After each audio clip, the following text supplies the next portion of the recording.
Podcast. I'm your host, Julius Hammond. We here with another fire guest in the building. But before I get to who that guest is, I need you guys to hit that like button, subscribe, and hit that notification bell so you guys can get notified whenever any new merch drops, any new videos drop, and I got some fire guests coming in. I need you guys to hit all three: like, subscribe, hit that notification bell. Also, go to Wealth Champs Media Group. I got my t-shirts. I got the merch coming. I got more merch coming. I got hats. I got socks. Working on a lot of stuff for y'all. So we're going to bring a lot of content to you guys. Going to continue to bring and add value to you guys, because if it wasn't for you guys, I wouldn't be where I'm at. Thank you for everybody behind the scenes that's working and diligently and making things happen for me. Very much appreciated. Thank you so much. So now for my guest, okay, I just met this guy. He's young. He's vibrant. He's a motivational speaker. Okay, he's been on stages with Eric Thomas. I'm pretty sure for a few other ones. I'm not going to name anybody, but I'll let him tell his story. He just got married.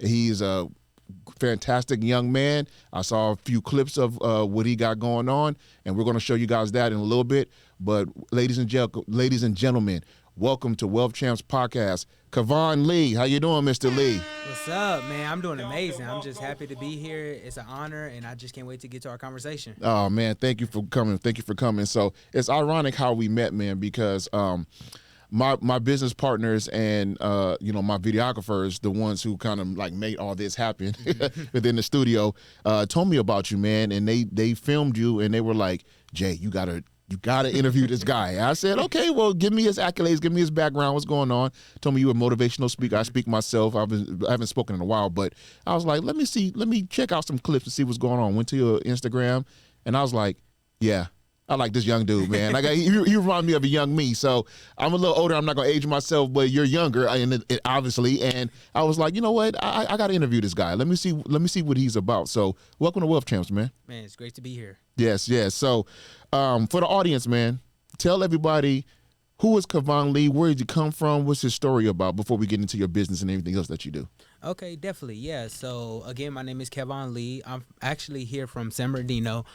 Not too far from actually where your podcast is at. Okay. Let me see. In order to know me, we got to go far back, before I was even born. But before Sure. I get to there, I'm a husband. I'm There a you man go. of God.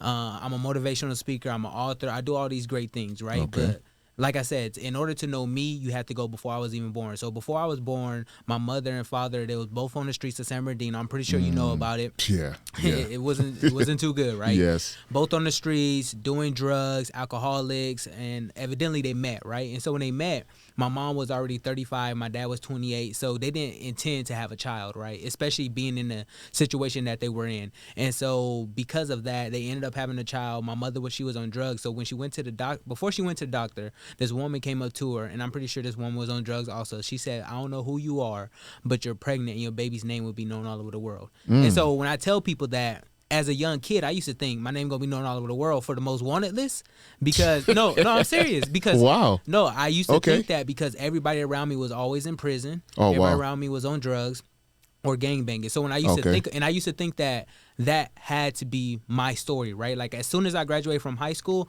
I'm going straight to prison. That's literally what I thought until Wow. I asked my grandmother. I was 13. I was like, Grandma, you're always here. Like, when are you going to prison? Stop being weird. Like, you always here. Because I was so used to my mom and dad always going in and out of prison. So it didn't register to me that she was here all the time. She said, baby, I've never been in prison. And so you don't have to go to prison either. I was like, wow, I never thought about it like that.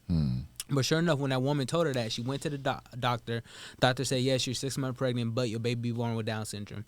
Now, of course, she stopped the drugs. After the 3 months, I was born a healthy baby. But if a person doesn't get the proper help, then you know what happens, right? They have a relapse. They relapse. And so, yep. exactly. So that's what happened, right? My mother had a relapse.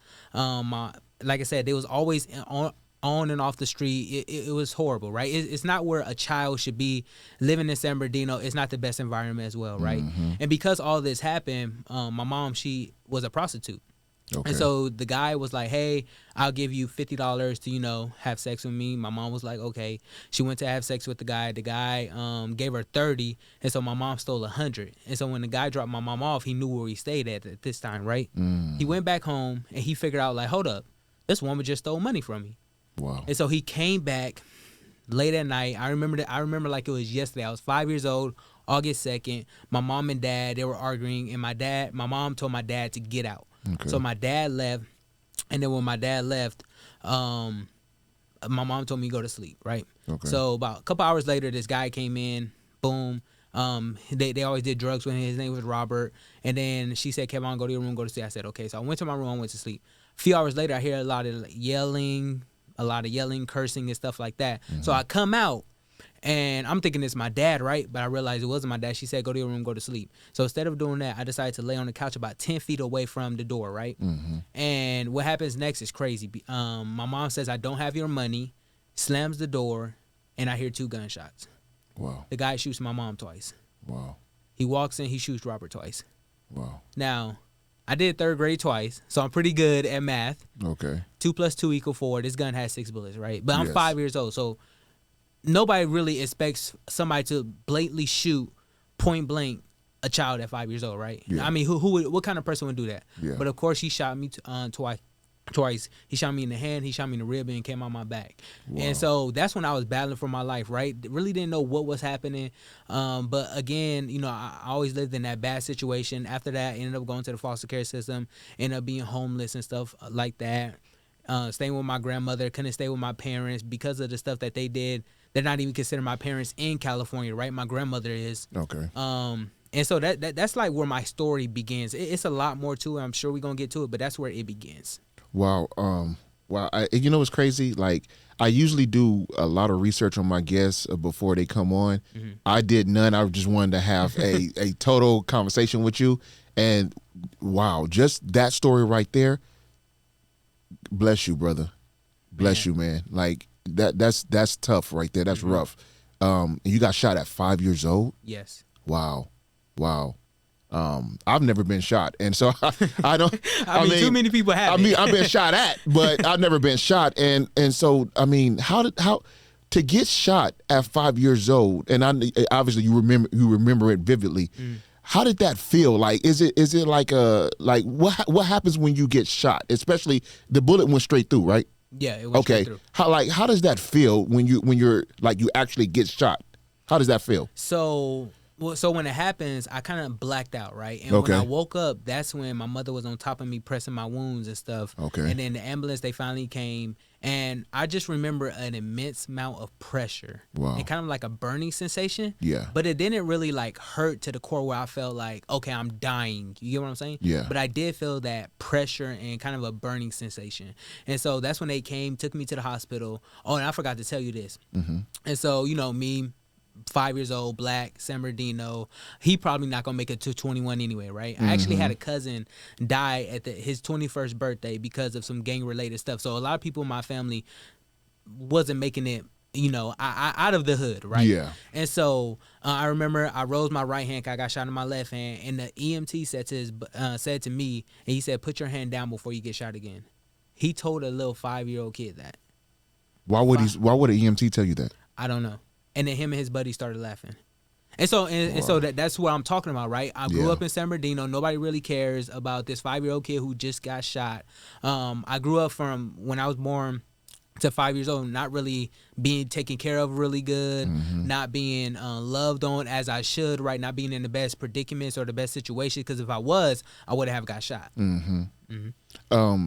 Your mom, did she survive? Is she still here? She passed away? What? No, she's still here. Okay. Yeah, she survived. So this is another crazy thing. Okay. So she got out the hospital that same night. Okay. And so remember how I told you my dad wasn't there? Yeah. And so when my dad came back home the next morning, my dad asked my mom, like, "Where's Kevon?"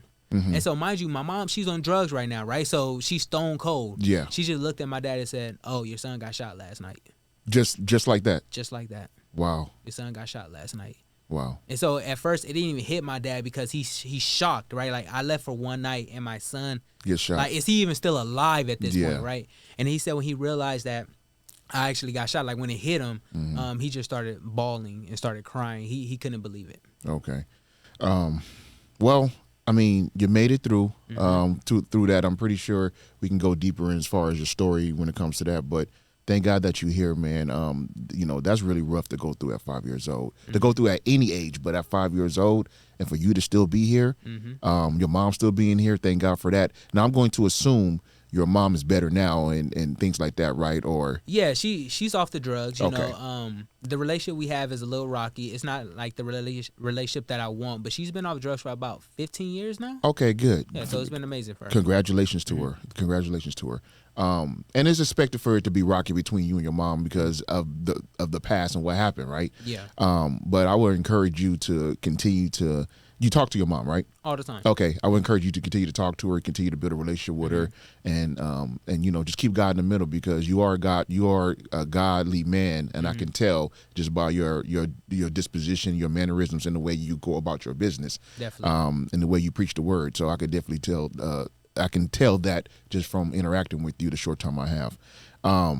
So siblings, how's your siblings? Are you the only one, or do you have any siblings or? No, so I actually do have two siblings, right? Okay, boy, And, girl. girl and a boy. Okay. So my sister I haven't seen since I was probably 3, 4. It was before I got shot, so Okay. before 5 years old. So it's been a long time since I've seen my sister, right? My brother, like I said, we grew up around the same surroundings, right? And that's why I think that people have decisions to make in their life, right? So Yep. I went down the path of going to school, going to church, listening and stuff, not really getting in trouble unless you call it a speeding ticket, getting in trouble. We all got speeding I tickets. know I got a few of those. Unless you call that getting in trouble, that's the only thing I have, Yeah. right? But my brother went down another path. He went down the path of gang banging, Yeah. drugs, Yeah. to the point where he got multiple felonies. So he went to jail for grand theft, and now he's actually battling a case for murder right now. Wow. Yeah, so those are my two siblings. I don't really talk to any one of them. Okay. I talk to them on and off. You get what I'm saying? Like, Yeah. but it might be a year or two before we talk. But I talk to them on and off. I would say, and just like I told you for your mom, I would say keep the line of communication open for your sisters and your sister and your brother as well. I'll reveal something to you as well. Me and my youngest, I have two sisters, middle child and youngest. I'm the oldest out of everybody.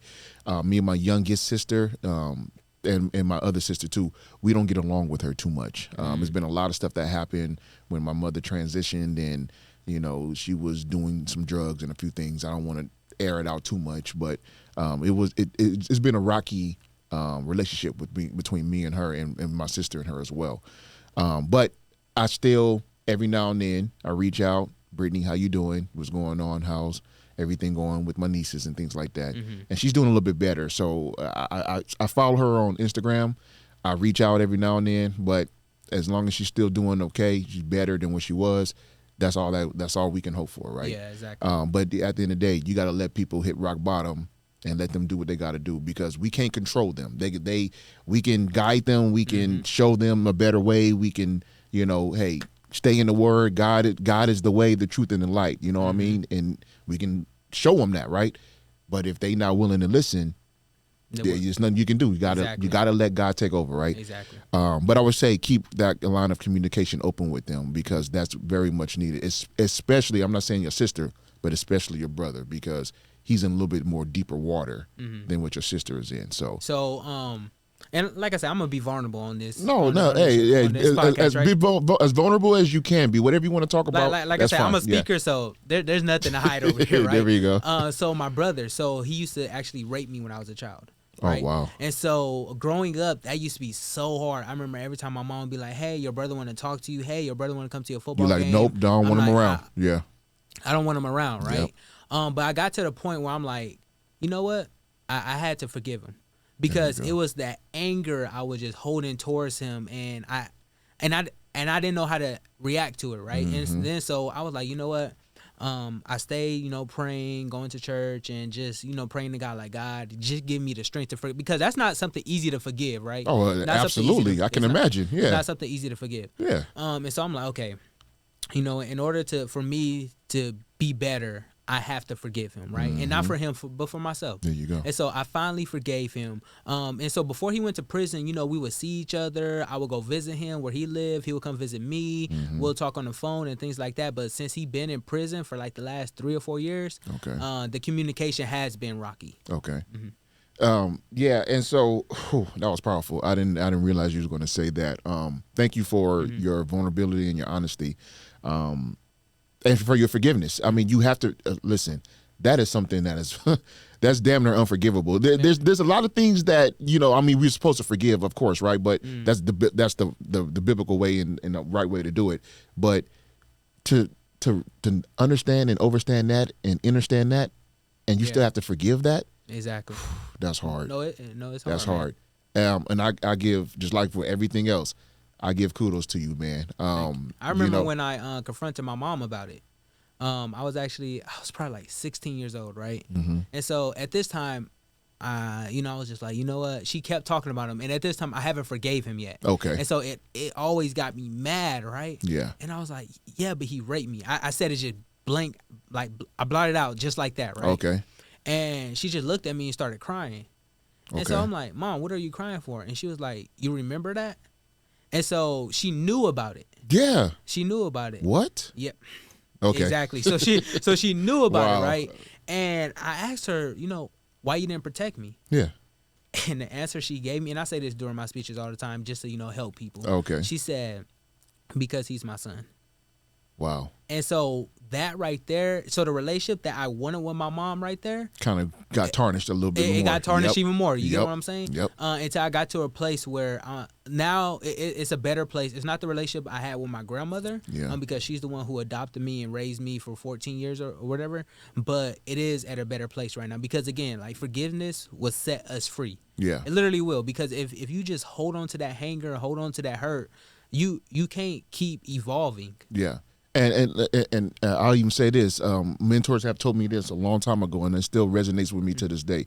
Forgiveness is like drinking poison expecting the other person to die. It's actually killing you. Exactly. It's killing your spirit. It's killing your soul. It's killing your body, literally. Because we die from stress. I mean, we could die from a lot of things, but stress is a long-term killer. Like when you're young, you're like, all right, I don't really feel it as much.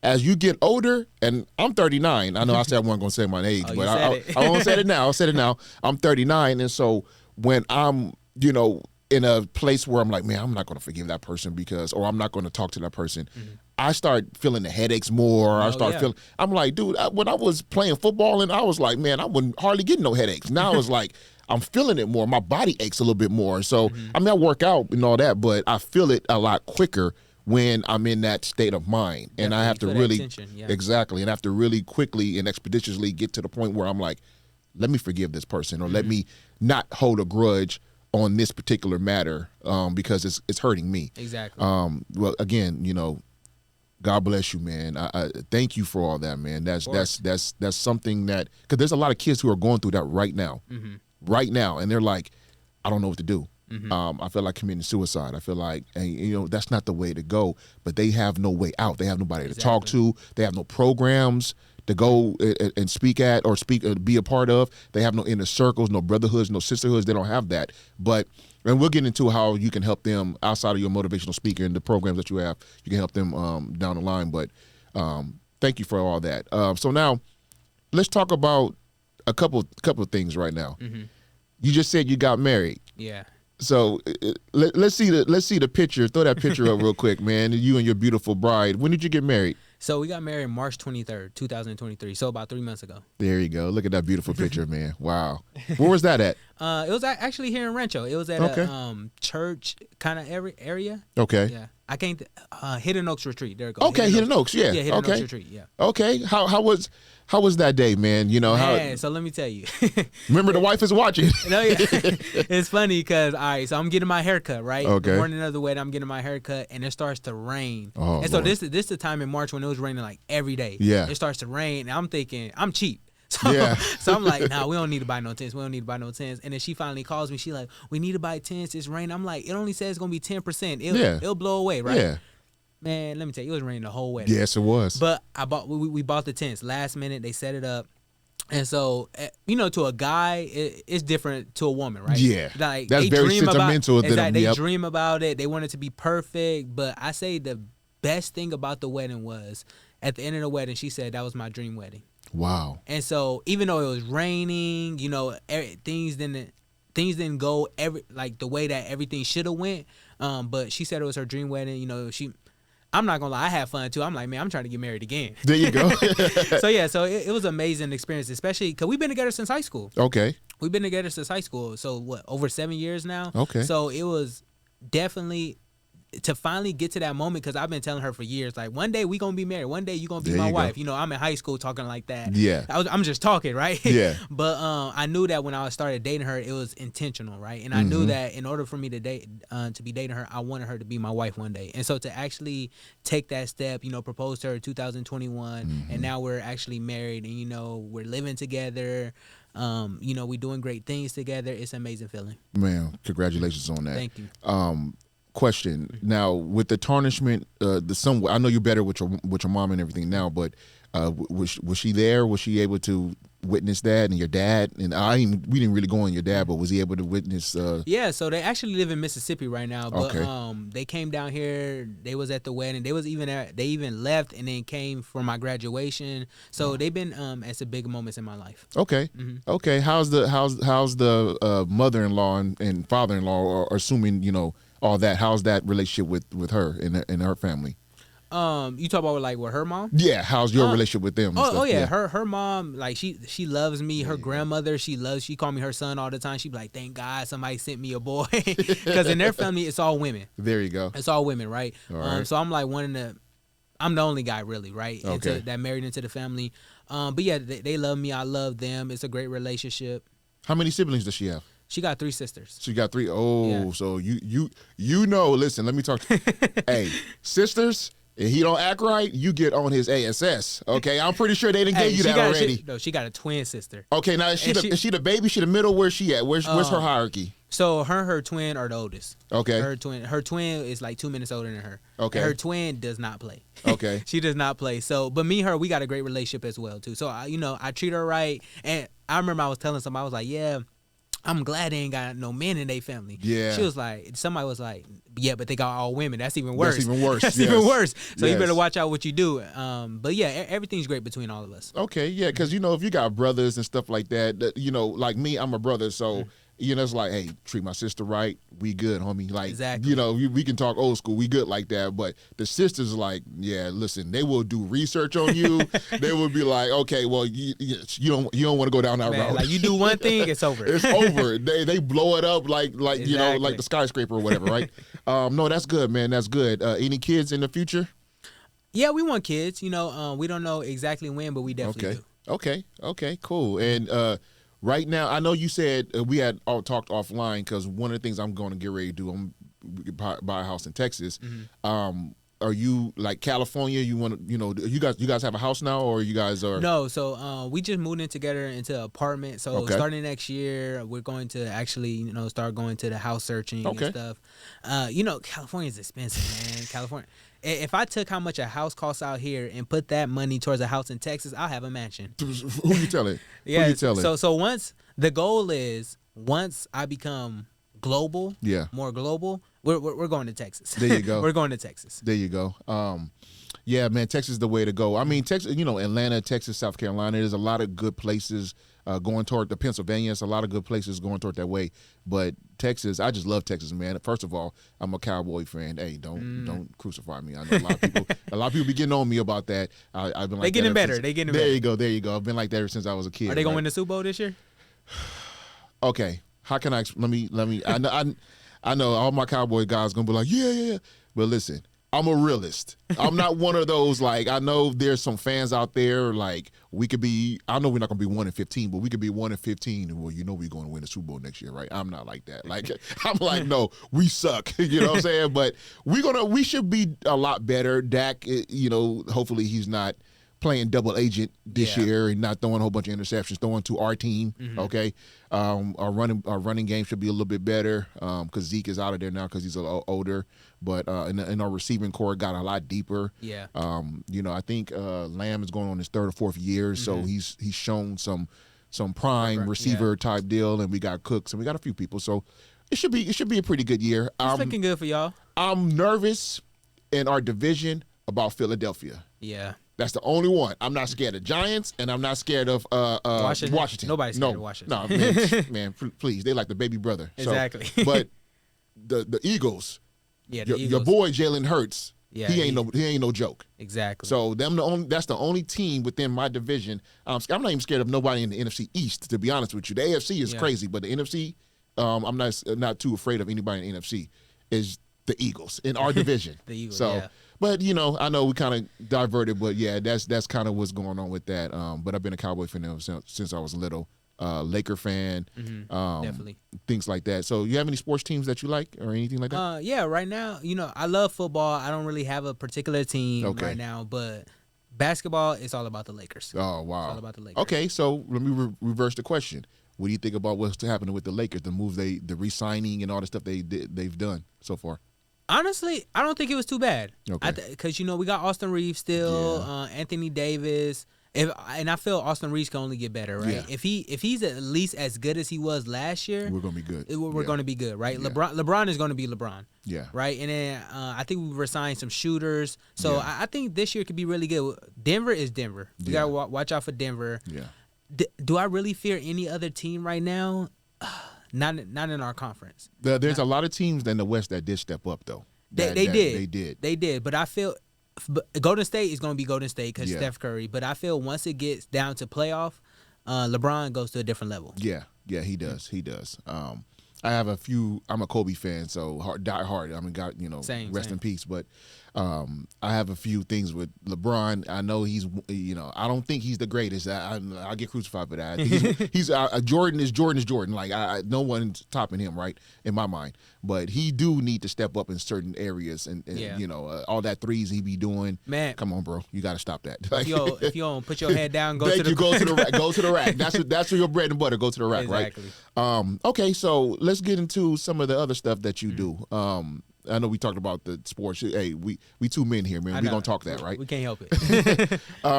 Motivational speaking. Yeah. How did you get into that? What's the passion behind that? Man, so ever since I was in high school, I was always told, like, Kevon, you're so motivational. Or I'll go around people and I'll be like, I'll say a quote to them. Oh, wow. I didn't even know this was a career, right? I didn't know nothing about it. I didn't know any other motivational speakers. But in 2019, I was texting my friend Gavin, and he sent me a video of a motivational speaker. And I was like, man. Who was it, if you want me asking? Inky Johnson. Icky is the man. Yeah, he's the man. He sent me a video of him, right? So, growing up, 2-bedroom, 14, he sent me that video. I was like, bro, like, this is amazing, right? Okay. And then, you know how, like, on YouTube, after the video is done, it skips to another video? Yeah. Next video was Turning Beast Mode by Eric Thomas. So I didn't go. know who Eric Thomas was at this time. And I'm just like, bruh. So I'm fired up now, right? Yeah. I'm fired up. And I'm just thinking to myself, like, man, what is it that they're doing, right? Yeah. And so I did my little research. I was like, motivational speaker. I was like, time out. I heard their story. I'm like, man, I got shot. You got a powerful story. Yes. I've been bullied. Man, foster care, homeless. I'm like, time out. I think I could do this, right? People always told me I was motivational. Yeah. And so what happened was I started saying I'm a motivational speaker. So if I was to meet you, I'd be like, Mr. Hammond, my name Kevon Lee. I'm a motivational speaker, right? Go. So I went around that for a whole year and some change saying that, right? And it was funny because before I even got my first gig, me and my friend Gavin, we was in his backyard. We was lifting weights during COVID. And he would be like, yeah, man, I want to own my own gym. And I would say, man, I want to be a national motivational speaker. I want to be an author. And now we did both, right? Okay. He got his own gym. I'm doing that. Congratulations. Thank you, man. So that was in August of 2019. But in September of 2020, I said it to a group of kids. I said, yeah, I'm a motivational speaker. And this woman on there, she said, you're a speaker? I said, yes. She said, we have an event January 28th, 2021. Do you want to come speak 15 minutes? We got $500 for you. And at this time, I'm in college. $500 for 15 minutes? Yes. And I'm like, I'll do whatever you want. There you go. And then, so I didn't know exactly what I was going to talk about. I didn't know how I was going to articulate it, but I knew I had a story, right? And I always knew if I could get it out there, I could change somebody's life. Yes. And so the morning of it, horrible. You should never do this. I planned it the morning of. I was like, man, all right, so this is what I'm going to talk about. Boom, boom, boom, boom, boom. I want to have these 5 points, 15 minutes. This is exactly what I'm going to talk about. Okay. So I did that, and it was virtual too. So this is time during COVID. So it wasn't that hard because I can look at my notes and stuff, you're not right? in front of the... Exactly. Yeah, So I did that. blew it out the water, right? Okay. And then so after then, people started contacting me and stuff.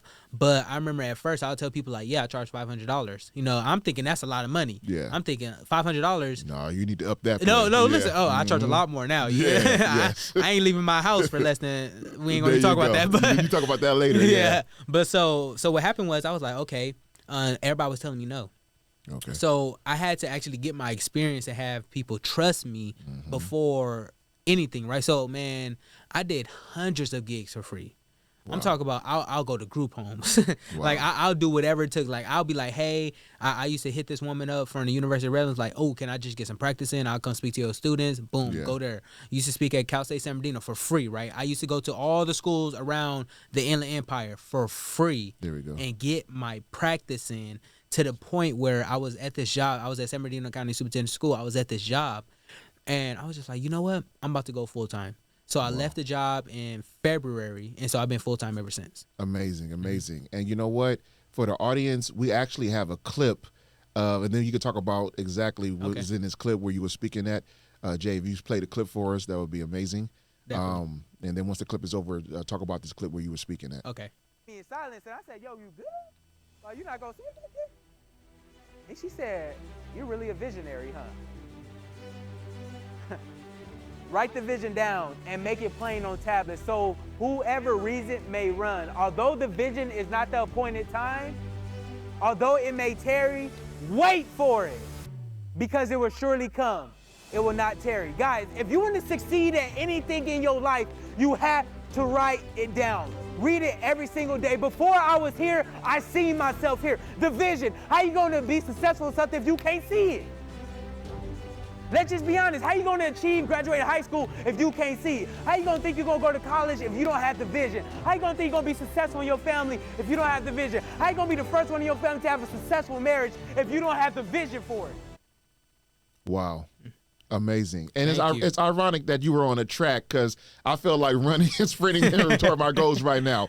Real quick before you go on with that clip and where you were talking at and things like that, you know, when I was going through the stuff I was going through, growing up, you know, being homeless and things like that, and certain things that happened with me to get me where I'm at right now, six-figure earner, multiple business owner, things like that, right? I would listen to people like Jim Rohn. I would listen to people like Brian Tracy.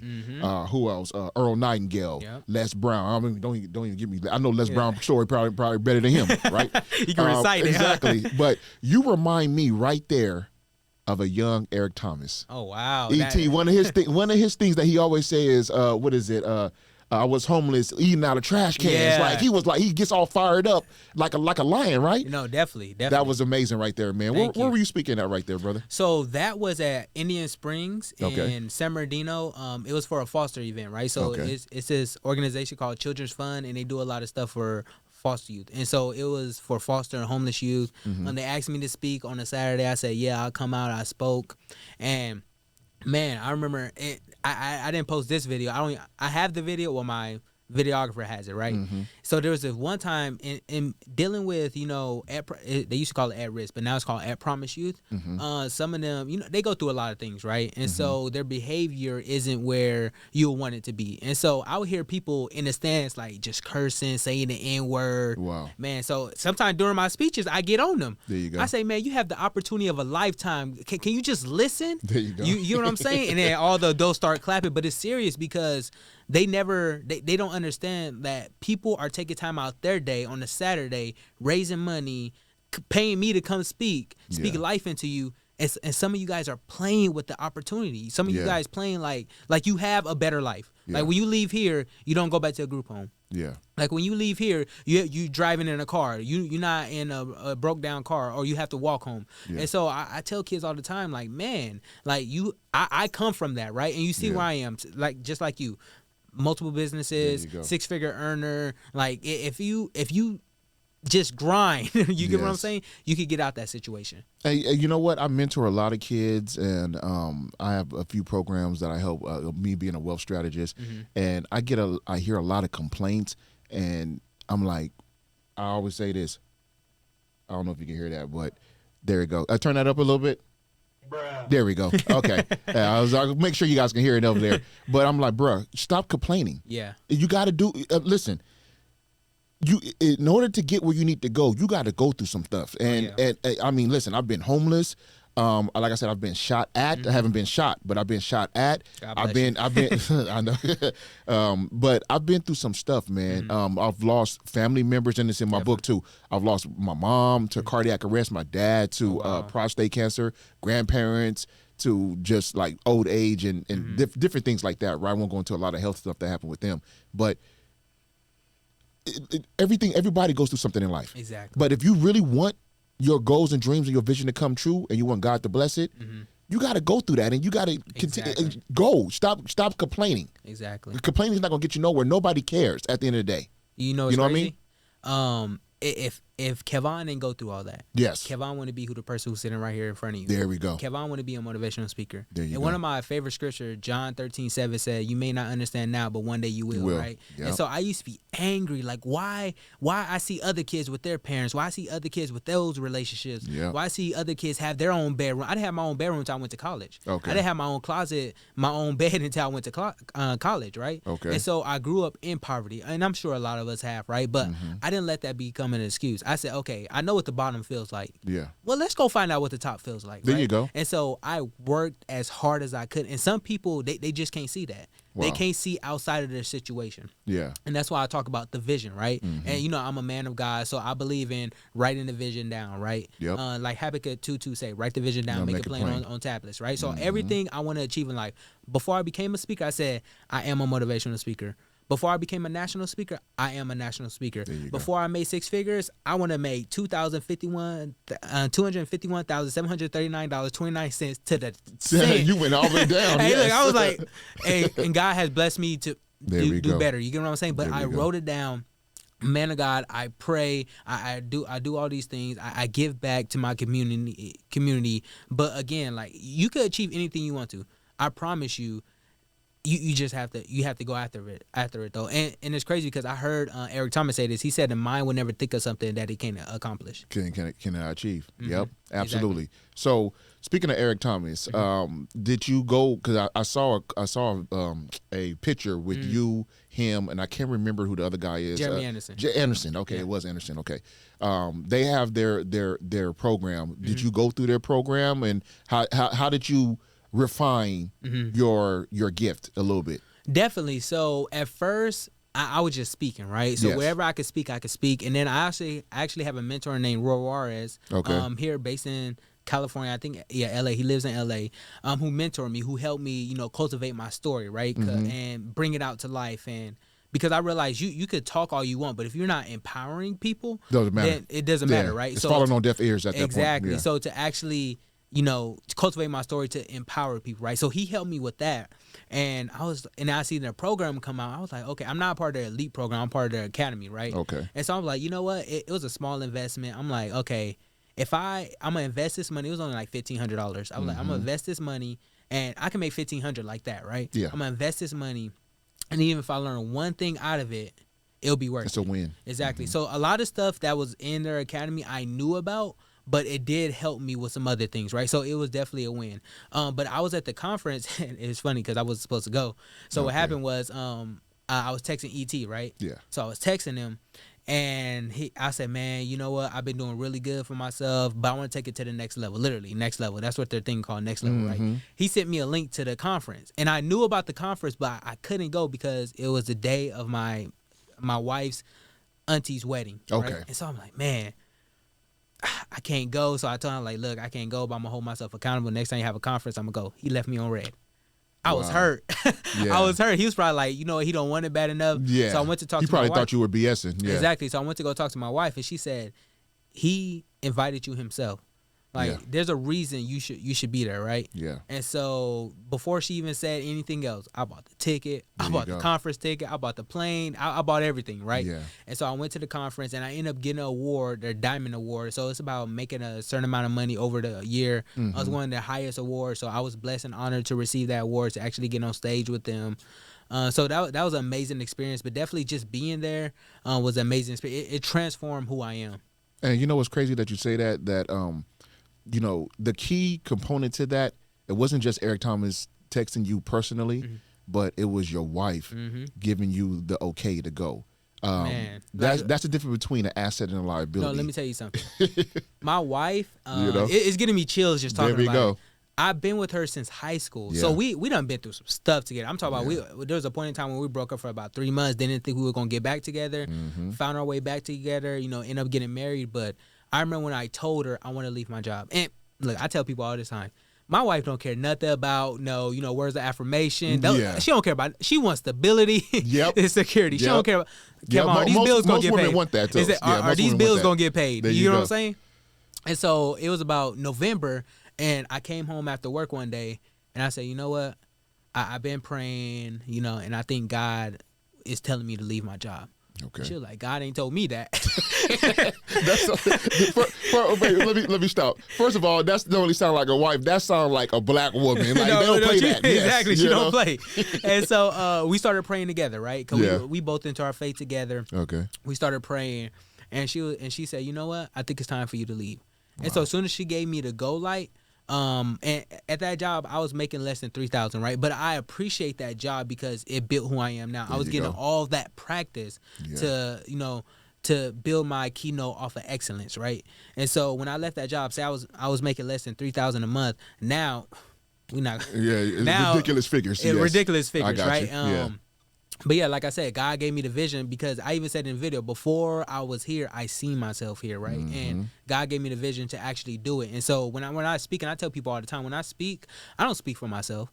I speak for others, right? But God is using me as a vessel. Yes. And so, man, it's amazing doing what I do for a career. But yeah, my wife, she's whatever she trusts in me, right? But she trusts God more. She trusts God more. And then so because she trusts in God, because I'm a follower of Christ, because I kneel down to him, she's more liable to trust me. There you go. And we speak in the same language because my wife is actually a prophetic minister as well. And so she turns circles with the Benny Hinn's of the world, the Juanita Bynums, the Cindy Trims, Dr. Michelle Corral, that's her mentor in the spiritual space. The guy, he's a good buddy of mine too. I interviewed him, his Prophet Dr. Thaddeus Carter Jr.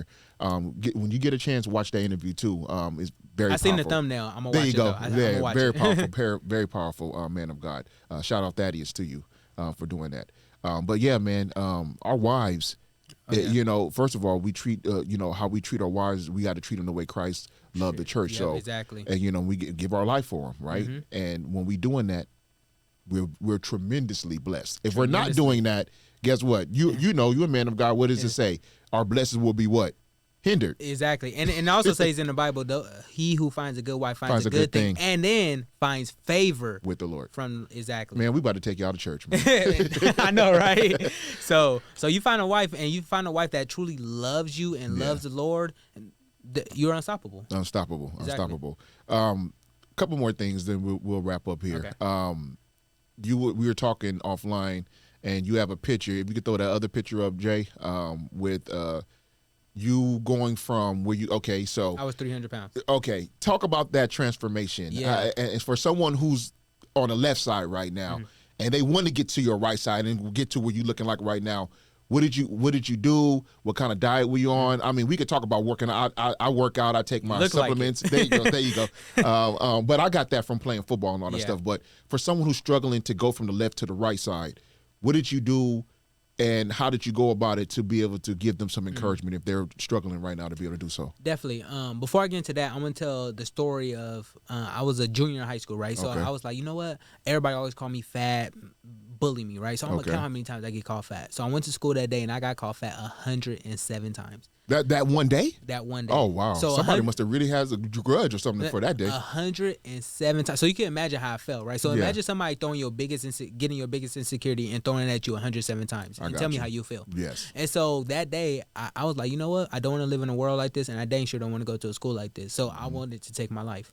So when my grandmother picked me up, she went in her room, and I went in the kitchen. Because when I thought about committing suicide, I thought about grabbing the biggest knife in the kitchen and taking it to my stomach. I got you. And so when I was about to stab myself, I heard God say, son, don't do this. And I had this conversation with God. I was like, you don't understand. I prayed to you, but ain't nothing coming out of it and stuff like that. And then he said, son, but you have a purpose. And I said, God, what is my purpose? And then he gave me, and then before I was about to stab myself again, Well, I didn't stab myself the first time, but I picked up the knife again. I was about to stab myself. Yeah. My grandmother said Kevon. So that's the one word I wanted to hear all day. My name. Yes. I didn't get called my name. Not fat boy, not whatever. Exactly. Yep. I went to get called my name, Yeah. and it was like a scream that I can't. It was powerful. It was loud. She said Kevon, and she never calls me Kevon.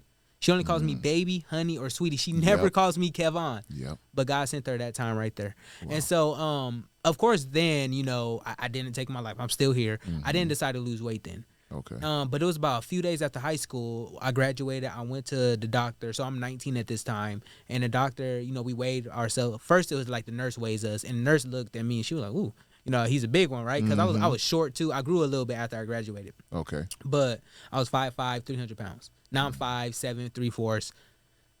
Under 200, so we good. There you go.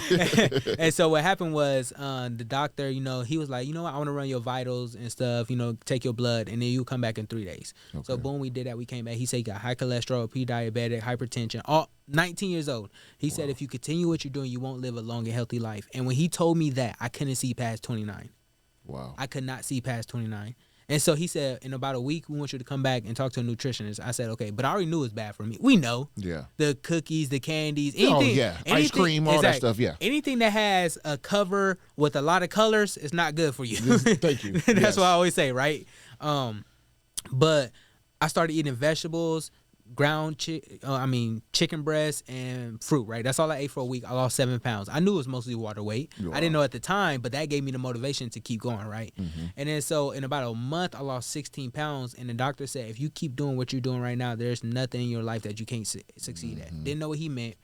But a year later, I went from 300 to 159. Wow. I'm talking about, man, it was the summer again. I didn't have my shirt on. Wow. I didn't know what a shirt was. I'm taking the shirt off now. Hey, yes. Man, if I go back to them pictures, I never wore a shirt. Wow. But I came back to the doctor. He didn't even recognize me. And then he was like, whoa, because he read my, how they have the history of all your information. Your medical history. Yeah. Yeah, and everybody just coming in, doctors, congratulations. Like, it felt good, right? But then he was like, do you remember what I told you? I was like, yeah, but what do you mean? He said, if you stay disciplined. And so the reason I lost weight is because I was disciplined in it, right? And a lot of people think, you got to exercise till you about to die. No, it's if you discipline with your food, and that's the hard part, right? We can't out-train a bad diet. I don't care who you are. You cannot out-train a bad diet. Wow. And so at the first 80 pounds was just, eating good, eating healthy, staying on. If I went out with my girlfriend back then, wife now, I'll get a salad. She'd be like, you don't be eating nothing. I'm like, man, I gotta lose this weight. Yes. I get a salad. She'll eat whatever she wanted to. But then it got to the point where I'm like, I'm gonna start hitting the gym. And so that's when I started gaining muscle and stuff like that. And I ended up losing the weight. And ever since then, I've kept the weight off. If I haven't really got too big, like right now, I'm probably like 190 right now. That's a good weight for me. And my exercise right now is I cycle a lot. Okay. So I got a road bike, carbon. Who is sweet? It's nice. And so I always ride my bike. I ride at least, I try to get in like 200 miles a week. Wow. Congratulations on all that, man. Thank I know you. I've said congratulations on everything, but really congratulations. You are the epitome of someone who's focused, determined, Thank you. and don't play around. And it shows right now clearly. And I can echo the same thing. For me, what do? I take black seed oil. I do my turmeric pills, protein shakes. Yeah. Every now and then I have my cheat days, but like on Sundays is usually my cheat days. But I'm in the gym 4 times a week. I do my circuits. I do all the stuff I got to do. A lot of cardio, treadmill. Gotta keep that heart. Listen. And then another thing, I'll give you another nugget too. 2 things. Watch the video. And for everybody else too, watch the video with Allie Covington. She's a former bodybuilder. Okay, bikini bodybuilder, ripped out of this world, ripped, right? But she gave me a few. I can't remember the supplements for it right now. I can't remember because it's a weird name. But she gave me what to take, amino acids, a few things like that. So I've been taking that, brother. It's changed my world. From the inside, right? Because right now you're not gonna feel it too much because you're young. Yeah. But when you start getting up there in age, you're gonna be like, damn, my testosterone levels is down. I gotta get I gotta get all that stuff up, right? But when you start taking black seed oil and start taking a few things I just said, it helps as well as exercise. And then another thing, when you talk about the heart, there's a study. I don't know how accurate it is, so you can fact check it on it. But I believe it's if you go into the sauna 4 days a week for at least 30 minutes a day, 4 days a week, 30 minutes a day, it reduces your heart as far as a male or Africans and African Americans. It reduces from them having heart disease and all that by 80%. Oh, wow. 80%. Sauna, yes. Yes, if you just go in it for 30 minutes. Now, I'm in the sauna 4 days a week for about 45 to an hour, so I'm really sweating it out. Yeah. But, yeah, I mean, listen, the food, I won't even get into we can go on. The food, they're killing us with the food. I mean, we're not helping because we're indulging in the crap, exactly. okay? Especially that fried stuff. Thank you. So the food, the non-exercising, the stress. So if you get the combination of all three, you're not going to live that long. Exactly. And let me tell you what I do. I'm only 25 right now, there so you go. I'm pretty young. But every morning I wake up. First thing I do, right? I go into our living room or I go into the dining room and I study the Bible. There we go. Right? I get my word in. Right? Just like I me. pray. Yep. That's the first thing I gotta do, right? Because that sets the foundation for everything. That there you go. There's gonna be demons coming this way, stress coming this way. But if you get the word in first, it changes your whole mindset, right? It changes everything. You like, you know what? But God. There you go. You get something bad happen, but God. And then right after that, I go on a bike ride. There you go. So like today I had a short day, so I only went on 20 miles. Only took me about an hour and some change. I think I saw that too. You posted that on the story? I usually post it every day. Okay. So like tomorrow I'm going for like 60 something miles. There you go. So I have more time tomorrow. But I get in the word in, boom, and then I go on a bike ride. So that's my exercise. And I be burning like 2,000-3,000 calories, but it keeps me fit and healthy. There you go. Congratulations, man. Last thing before we wrap up here. Definitely. I heard you say you were an author. Tell me about your book. Yeah, how people can find it and stuff. Yeah. Definitely. So I'm a children's book author right now.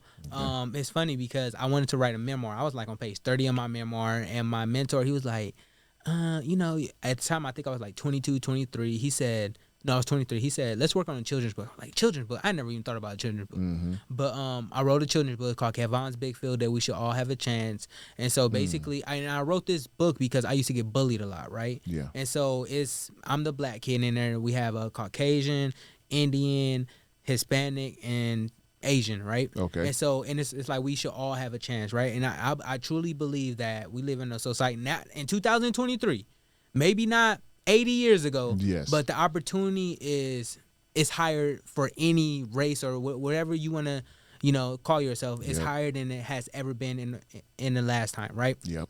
And so that's what the book is about. I go to field day and my friends are about to give up, but I empower them to finish, right? Because I think all kids should, instead of bullying each other, tearing each other down, they should help each other, right? Because I went to this school. I'll never forget. I'm reading my book to the whole classroom, right? And so, and then about in the middle of the book or the end of the book, I asked the whole classroom, second grade, how many of you guys get bullied? I kid you not. Every single kid rose their hand. And a little girl next to me, she said, yeah, my friends call me fat every single day. Wow. Second grade. This girl, probably 7 years old, getting called that every single day. And so imagine what's that going to do to her mental health, right? And kids are cruel. Like, kids don't have no filter. Kids don't, like, right now, you think about it. Yeah, like 2-3 years old there, but like, you're ugly. Like, man, like, where do you even learn that at, right? Thank you, exactly. And so you can only imagine what she is going through, right? Yeah. And other kids, right? I went to another school, a fourth grader. She said, yeah, I get called fat all the time, and I want to commit suicide. Fourth grade. Wow. Fourth grade. I know. And so that's why I wrote the book, right? And so I actually go to schools, and I do workshops about the book. Of course, I speak to schools, speak at conferences. But if you want to find the book, you go straight to my website. It's just KevonLee.com. Okay. I know I said the last question, but I got one more since you said that. There's any I know you speak and everything, but is there any programs within your speaking program or whatever that you offer to people? Like, say if someone wants to come and, Kevon, I want to be a speaker as well. Do you teach that? Do you have other within your business? Do you have anything that you can offer to people in case someone wants to reach out to you and So you know? definitely. So yeah. So I do one-on-one coaching. Okay. If you want to be a speaker, I'll coach you. We build out a keynote, see exactly what because everything I speak about extends from my story, right? Yep. I know my story. I got that one signature keynote. I could go anywhere and tell it, and then off of that, I got branches, leaves I could bring into it. So I teach people about that. I teach people about the business, how to reach out, but not only that, how to brand yourself, right? I'm not an expert, but I know enough, right? I've been doing pretty good, right? I've took classes and all that. I've learned from other people, right? So, and my thing is I always want to give back. So I give back to other people, but also what I'm working on right now is I'm working on social emotional learning. So I got an SCL program that me and my team are going to be in 25 schools starting in the fall. Okay. Yep. Absolutely. What do you think about AI? That what's going on with that? I have my mixed feeling. I'll tell you after. But what's your feelings on AI? Man, I mean, to be honest, this technology is crazy. You be talking about something and then your phone pulls it up. You just like, man, how do you even know, right? Yeah. But I'm not gonna lie, I be using AI, ChatGPT. Yeah. I be using it because it first off it's quicker. Yes. It's so quick. It makes you sound super intelligent, right? Yeah. But I just put up in there like, hey, can you design? I don't know. Let's just say. I did my biography. Hey, can you design a biography for me about a motivational speaker? Boom, that did this, that did that, did that. It put one down there because it's kind of hard to brag about ourselves. Yeah. It put one down there like boom, or learning outcomes of this. Boom. I think it's an amazing tool. I use it sometimes as an assistant for like email templates and stuff like that. I don't know too much about it, but from what I done with it, it definitely helped me. Okay, so let me play devil's advocate, because this is I can't agree with everything, right? So I was like, well, all they do is agree with each other. So, I love everything you say. You're absolutely 100% correct, right? But let me play devil's advocate when it comes to this. I don't want to take the human element out of it, meaning that, like you just stated earlier when you was talking about it. People get lazy, and it makes it makes someone look smarter than what they really are, and you be like, hold on, that person dumb as rocks. Like, how the hell did they create that type of content? You know what I mean? Like, they're not that smart. You know what I mean? But the AI will make it. That's what they're supposed to do, right? But I don't want to take the whole human element out of it, because I mean, this might be a little bit of a reach. So I mean, write in the comments, guys, are like, okay, well, Jay, you were reaching or whatever, but I think about Terminator.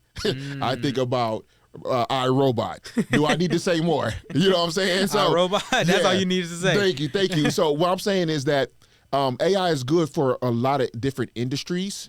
It helps someone like me and you, like, who are building teams, who are CEOs, founders of companies and things like that, and we have employees that we hire that or you're going to be hiring. Robot will take over that. It's less expensive. It's a lot of less business expenses out of our pockets, right? But in certain industries like law enforcement and all that, I want to, and we can talk about this just for a little, because we got about 5 minutes. What if they make a robot police officer and a robot actually goes and, God forbid, murder somebody? Now, we can prosecute a human being. And I said this on with Sterling Harris. I said the same thing. We can prosecute a human being. You can't prosecute. You can't prosecute no robot. Yeah. You know what I mean? And all you're gonna say is, well, the robot didn't know. But he was programmed. So, he ain't got no feelings. He ain't got no emotions. Exactly. It's like, okay, well, I was just programmed to do it. I see a threat. I killed the threat, but the threat was a 5-year-old kid. You know what I mean? Now the 5-year-old mother don't have their son no more. And all you gotta do is reconfigure the robot, and the robot's back on duty, right? So I just don't want that to happen. Like, I'm going to pray for the minds of the people who are creating these type of robots, that they come from a good spiritual background, because we know there's a duality to everything. There's good and there's bad. There's up, there's down. There's good, there's evil. We know that. Everything else in between is BS. My grandfather told me that a long time ago. So and so that's what I was gonna say. Once you said that, Yeah. right? The thing about humans is we could we know good and bad, right? Yes. So we could distinguish between, okay, is this good? And usually if it's not good, you have a feeling telling you this is bad. You probably shouldn't do this, right? Yes. And so That's the Holy Spirit. Yep. Exactly. That's discernment, right? Discernment, there you but go. when it comes to a robot, if they don't have no moral concept of that or any values or anything, they just, you know what, this is whatever the law says, I don't know, right? Yep. Boom, I'm gonna act on that. There you go. Then when it comes to especially first responders like that, no, I think humans, because humans are already shooting up other humans. There you go. Literally, right? There you go. And so if you mixed in robots to that, I don't think that would be a good idea for society at all. Wow. I'm not gonna lie. If I get pulled over and the cop comes out, but it's a robot, I might just leave. Yeah. I'll take my chance. That's what I'm saying.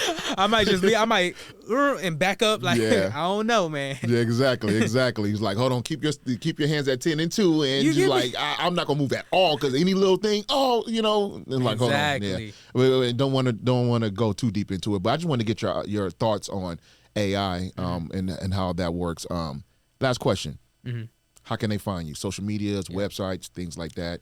Yeah, so my website is kevonlee.com, so just my first and last name.com. But my social media, all the platforms are Kevon Empowers. So Kevon, the Empowers, Empowers.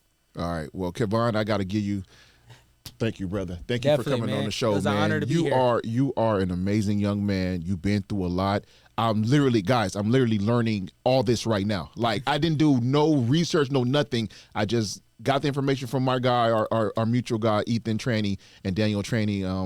These are, these are our videographers and my business partners, and they just told me, you got to meet this guy. And I'm glad I did, man. You're going to inspire and motivate a lot of people. Keep doing what you do, brother. I'm proud of you.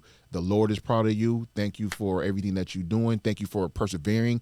I don't even like talking to people who haven't persevered through nothing. It's like, well, you ain't been through nothing, man. Yeah. Like, how you gonna tell me about something and you haven't been through nothing? You've been through a lot, man, and you're still here. God has a bigger plan for you, and you are indulging in His greatness right now. Thank you so much. Yes, it was an honor to be here. Thank you for contacting me, man. Yeah. Like I said, it's an honor to be here. I'm just honored that you actually say, you know what, I want to learn more about him, and I'll bring him on. So thank you. Absolutely appreciate it, man. Thank you. Well, guys, there you have it, man. Another beautiful, wonderful, fantastic episode of Wealth Champs Podcast. Kevon Lee, motivational speaker, new husband. He's going to have some kids down the line. I don't know. We'll talk about that offline. But he's persevered through a lot. So if you're going through anything, reach out to him. He gave all his website, any social medias, reach out to him. Learn how to be persevered, learn how to speak, and do what he does, because as you can see, he's a phenomenal individual. Wealth Champs Podcast family, this is Julius Hammond. I love you. I love you. I love you with the love of the Lord. Till next time, like I said, hit that like, subscribe, and notification bell so you can get hip to all the new episodes that's coming up with some fire guests. Till next time, love you guys. Love you guys. Love you guys. Peace.